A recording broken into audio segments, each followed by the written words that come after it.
Welcome back, Defenders. Sunday marked the 2-month anniversary of Ukraine's invasion of the Kursk Oblast. In the first 2 weeks, Ukraine managed to take over 1,000 square kilometers of territory inside of Russia. That's more progress on the battlefield for Ukraine than Russia has taken in the Donbas region the last 10 months. But this was 2 months ago, and we've been staring at this map hoping for some kind of breakthrough or surge in activity, and I don't think it's coming. Ukraine failed to secure the anchor village of Horrendous, and the Russians knew they had to hold this. They rapidly resupplied it, and they're able to now resupply the Glushkovo district. Previously, Ukraine had made it to this river. They had destroyed 3 of the bridges, and it seemed like it was only a matter of time before the forces remaining would run out of water, food, ammunition. But Russia is resupplying them. They can now move along this stream to reach the village of Glushkovo. So it's just a war of attrition now. Ukraine managed to take some territory inside of Russia. This was a propaganda defeat for the Russians, but it's a war of attrition. According to the New York Times, Ukraine is trading space for Russian losses in the Donbas region. They're doing this everywhere. Ukraine's military strategy in Donbas involves a slow, controlled retreat from key towns, aiming to inflict maximum casualties on Russian forces while preserving its own troops. This approach seeks to exhaust Russia's resources in a prolonged war of attrition. We can be honest. Ukraine does not have the personnel. They don't have the equipment. They don't have the funding. They don't have the level of support they need to overcome all of the advantages that Russia has. Russia doesn't have every advantage. They're still corrupt and incompetent. That's what is saving Ukraine in this war. But when it comes to aviation and artillery and armored vehicles, personnel, Russia still has every advantage. So Ukraine has to be very careful where they pick and choose their battles, because they basically have to out-ratio the Russians 3-1 in every engagement. So I'm going to play this video for you from British author John Sweeney. He's a very strong supporter of Ukraine, and he's spent much of the last 2.5 years on the ground in Kyiv, giving video diaries and reports with whoever's willing to talk to him. And I do want to share his video from yesterday because he gives some sober analysis. War Diary Day 956 of Russia's war against Ukraine. Little by little, Ukraine is losing this war. Yesterday, I had breakfast with a Ukrainian journalist, Oles, who'd just come back from Pokrovsk, who was saying that morale is bleak. How bleak? Sometimes it's like the German army in June 44, but for some units, it's like the German army in January 45. He said that there'd been about maybe 100,000 Ukrainian soldiers who deserted. And at the festival, one of my friends raised this question of people leaving the front line. And the answer was provided by my great fixer, Sasha Alexandrenko, who said, it's because of the lack of equipment, because the Russians have got a massive superiority in personnel. The Ukrainian army needs better Western kit and lots of it, and they haven't got it. So everybody in the Ukrainian army, apart from a very small number of special elite units, knows that if you join up, you won't have proper kit, you won't be properly protected, and therefore people are running with their feet. Now this isn't, it's not going to lead to some kind of collapse instantly, but it is very, very possible. And the primary reason for this failure It's our failure to properly arm Ukrainians to get a grip. We need to change our game or Russia will win. There's no way to confirm this, but John Sweeney says, talking to people in the Ukrainian military, someone estimates that maybe 100,000 Ukrainian soldiers have deserted from the front lines. Not because they lack courage, but they don't feel supported. They don't feel like it's a fair fight, given the superiority that the Russians have in aviation and equipment. Ukraine needs more equipment. They need more support to stay in the fight. And it is about morale, both the morale of the Russians and the morale of the Ukrainians. But Russia has a unique advantage in that they're a dictatorship, and you're not allowed to talk about anything negative or bad that's happening for your side in this war. Case in point, according to the Institute for the Study of War, Russian forces lose 5 divisions worth of equipment near Pokrovsk. Russian forces have lost over 1,800 pieces of heavy equipment near the city of Pokrovsk just since October of 2023, so a year ago. But do we hear about it? Case in point, just from this week, Z-blogger Yegor Gizenko, he's a very popular, well-known Russian military blogger, he talked about a shell shortage, potentially as a result of these arsenals and depots blowing up. He was talking about a lack of support for the Russian military on the front lines. And within 2 days, he was arrested by the FSB. He's now facing trumped-up charges on whatever. This guy's going to jail. You're not allowed to say anything negative. You're not allowed to say anything bad about Putin's war, even if it's the truth. This gives authoritarian regimes an advantage in war. Because on the Ukrainian side, on the side of Western media, and in democracies, we have free speech. You can say whatever you want. So I want to read this quote from Francis Fukuyama. He's best known for writing the book The End of History in 1992. With the collapse of the Soviet Union, he basically argued that there wouldn't be any more large-scale wars. Capitalism and liberal democracy would eventually consume the entire world, and we'd enter this new period of basically no major wars, no major history occurring. Everyone would be arguing about quarterly earnings reports and the next election. So here's the quote I want to read.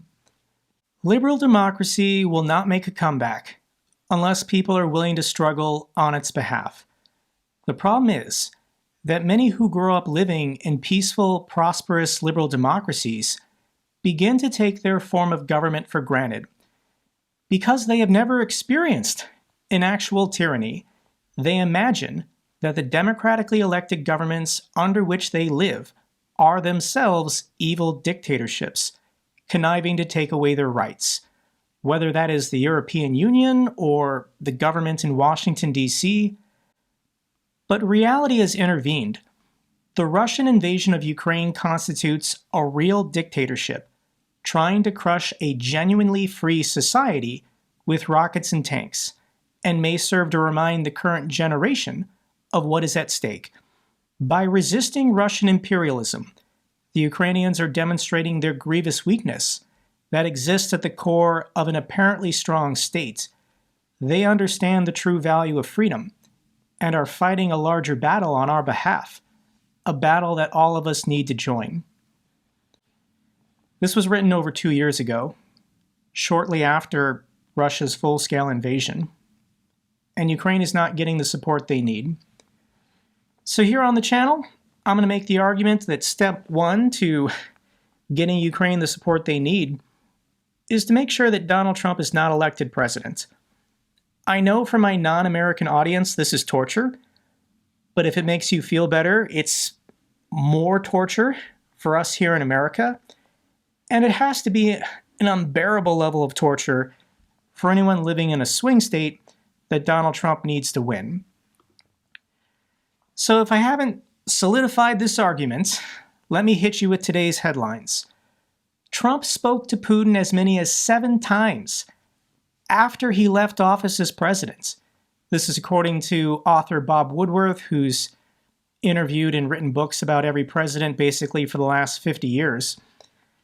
And of course, after leaving office, Donald Trump was happy to telephone or accept a call from the dictator of Russia anytime he wanted to talk to him. Is it just phone calls? Of course not. Trump secretly sent Putin rare COVID tests at the pandemic's height, according to interviews in this book. Ex-President Donald Trump secretly sent COVID-19 tests to Russian President Putin amid a domestic shortage here in the United States at the height of the pandemic in 2020. Donald Trump tells his own supporters, he tells Americans that COVID-19 is a hoax. It's not that bad. No worse than seasonal flu. Well, that's not what the Russians think. That's not what Vladimir Putin thinks. This is how Vladimir Putin responded to the global COVID-19 pandemic. And he called up his buddy Donald Trump to see if he could get some COVID-19 tests when there wasn't even enough for people here in America. Now the contrast. Kamala Harris gave an interview for 60 Minutes last weekend, and she was asked the question, would you meet with Putin to end the war? What does success look like in ending the war in Ukraine? There will be no success in ending that war without Ukraine and the UN Charter participating in what that success looks like. Would you meet with President Vladimir Putin to negotiate a solution to the war in Ukraine? Not bilaterally without Ukraine, no. Ukraine must have a say in the future of Ukraine. As president, would you support the effort to expand NATO to include Ukraine? Those are all issues that we will deal with if and when it arrives at that point. Right now, we are supporting Ukraine's ability to defend itself against Russia's unprovoked aggression. Of course, if there's going to be any talks how to end this war, it has to include Ukraine. But Donald Trump's not willing to say that. Donald Trump's going to dictate to Ukraine the terms in which this war will end. That's what he says. All sanctions lifted on Russia. Russia gets to keep all the people they've taken, all the territory they've taken, and there's no accountability, there's no reparations. Also, Ukraine can never join NATO, so if Russia wants to start up this war again in 4 or 5 years, they can do so, because there will be no permanent security guarantees for Ukraine. We're having an election in 28 days. It's currently Tuesday, so it's exactly 4 weeks. People in America are already voting. Voting in Nevada for me starts on October 19th. I'm going to turn in my ballot on day 1. Get this done. In the meantime, Ukraine has to hold on. If we can make it past November, we'll understand more potentially what funding for another year could be out of Congress here in the United States. So Ukraine is holding on. Ukrainian forces hit largest petroleum transshipment hub in Crimea. The targeted oil depot is identified as the Marine Oil Terminal, Crimea's largest petroleum transshipment hub, which Ukrainian drones have attacked in previous incidents. This is about 240 kilometers from Ukrainian territory near the port city of Feodosia. And yeah, there's pictures and videos. This is what the oil depot looks like on fire. This is actually a really nice drone video. Somebody filmed a drone over the depot fires. I'll link this down below if you want to see it. The depot fire is still burning on day 2. This is what the depot fire looks like on day 2. Here's the satellite images. This is the before. That's the after. I don't know if Russia's been able to contain it or if potentially more of these storage sites will eventually blow once the fire cooks them. Surge in executions of Ukrainian POWs potentially linked to a change in Russian policy. We got another video of Russians murdering Ukrainians who had surrendered. Once you surrender, you're officially a POW. Ukrainian prosecutor suggested that the recent surge in POW killings by the Russians is difficult to view as an isolated event, given now their frequent occurrence across different regions and different units. It's not just a couple bad apples in the Russian military. The fact that this is being caught on camera so frequently now indicates that this is official policy. There are no repercussions for just murdering Ukrainian POWs. Russia's military command at the highest levels not only doesn't care, they might actually be encouraging this now. So the last video I didn't share because it was up close, like you could see the man's face up close, but this one was captured by a drone from a distance. I'll link it down below if you want to see it for yourself. Residents in Russia's Belgorod Oblast to be paid $31,000 as a sign-up bonus for signing a contract with the Russian military. The Belgorod governor announced on October 7th that residents in the region will be paid a nationwide record of 3 million rubles, the equivalent of 31,000 US dollars, for a one-time sign-up bonus to go to Ukraine and die for the empire. I don't love to see this, but this is another indicator that Russia is struggling to get men to sign contracts willingly. Let's follow up on this crazy story. Russia's S-70 Hunter drone was armed when it was shot down by friendly fire over Ukraine. This is this weird autonomous long-range bomber, and Russia's only ever built 2 of them, so there's no pilot in the cockpit. And apparently this thing was deviating off course and non-responsive.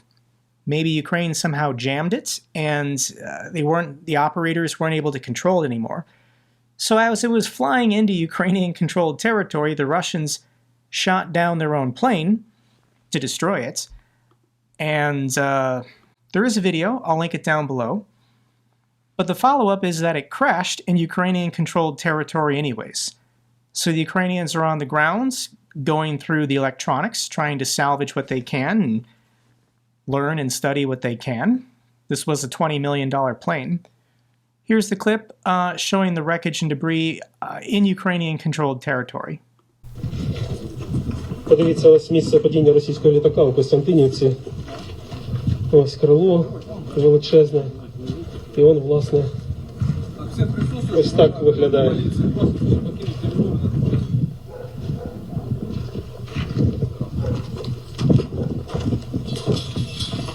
Ось таке воно крило. Зірка.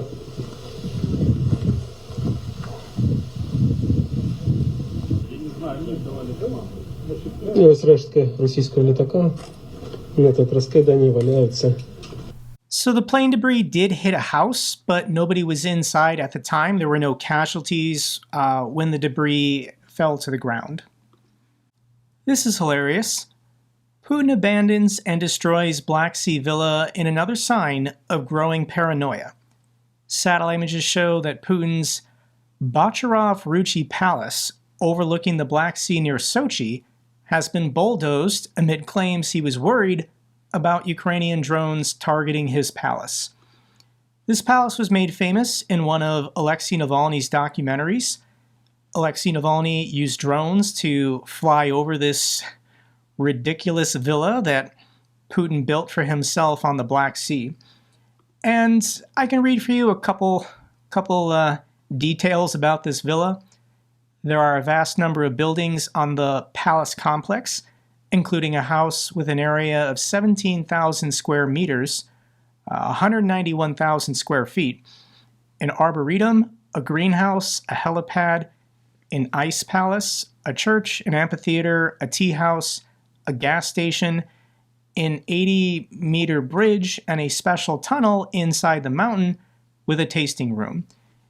This special tunnel also served as kind of like a nuclear bunker for Putin as well. The main building boasts a large indoor swimming pool. I don't even know what this word is. Aqua discotheki? Spa, saunas, Turkish baths, meat and fish shops, vegetable and dessert shops, a warehouse, a reading room, a music lounge, a hookah bar, a theater, a cinema, a wine cellar, a casino, and about a dozen guest rooms. The master bedroom was 2,800 square feet. So yeah, this is what Navalny was talking about in his documentaries about corruption. And everybody knows about this palace now. Navalny made it famous. And given that it's on the Black Sea, Putin doesn't feel safe ever going there. So he just destroyed it. He ordered the entire compound to be leveled and erased, basically. I'm thinking the next palace that Putin wants to build, it might be on the Caspian Sea, closer to Iran. So this brings up a good topic of corruption. And I want to share this clip from Sir William Browder.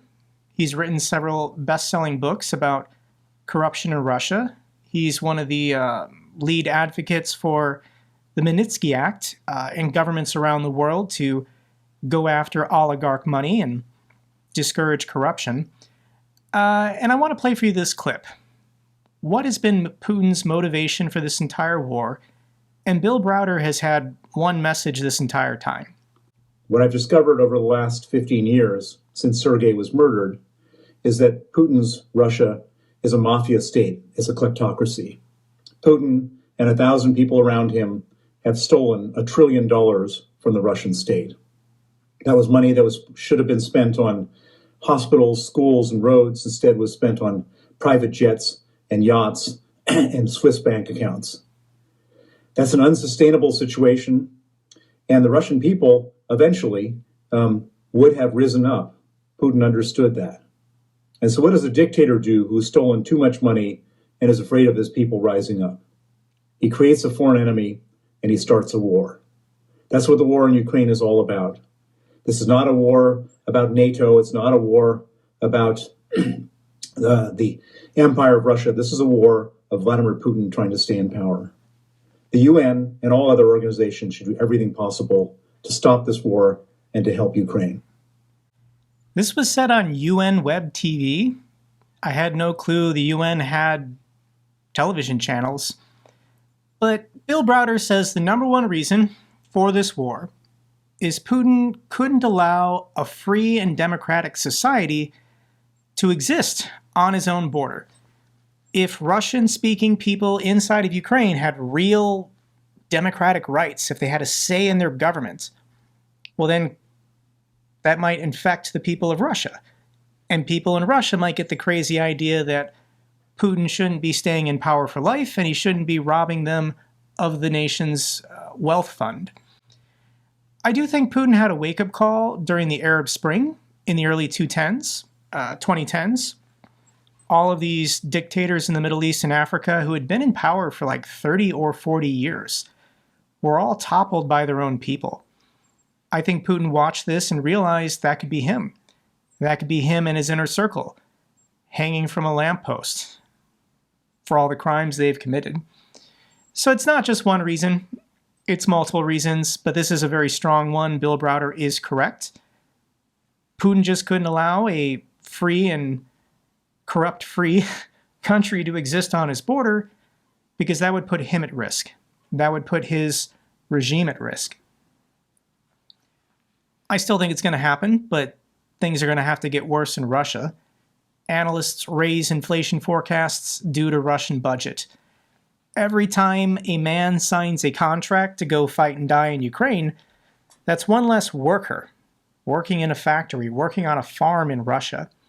Due to labor shortages, this is what is causing, I think, the worst amounts of inflation. Sanctions are definitely also helping, but it's the declining birth rates. They just don't have enough immigration. They don't have enough workers to do all the work they need to do. So it's more expensive to pay people to just get any job done in Russia at the moment. It's not going to get better anytime soon. Ukraine to end Russian gas transit deal despite Slovak Prime Minister's pleas. The Prime Minister of Slovakia met with Ukrainian officials, and Ukraine is telling Slovakia no. There's a pipeline that goes through Ukraine and the contract's going to expire soon, and Ukraine's not going to renew it. So they're not going to allow the Russians to transit gas through Ukraine so that Slovakia can buy it. I give all the credit in the world to the Ukrainian government for not blowing up this pipeline 2 years ago, but they're going to go the legal route and just not renew a contract. And Slovakia, who openly is sympathetic to the Russians,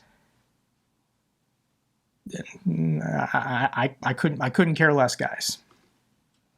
Let's get to the good news for Ukraine. Ukraine receives Israeli air defense early warning system.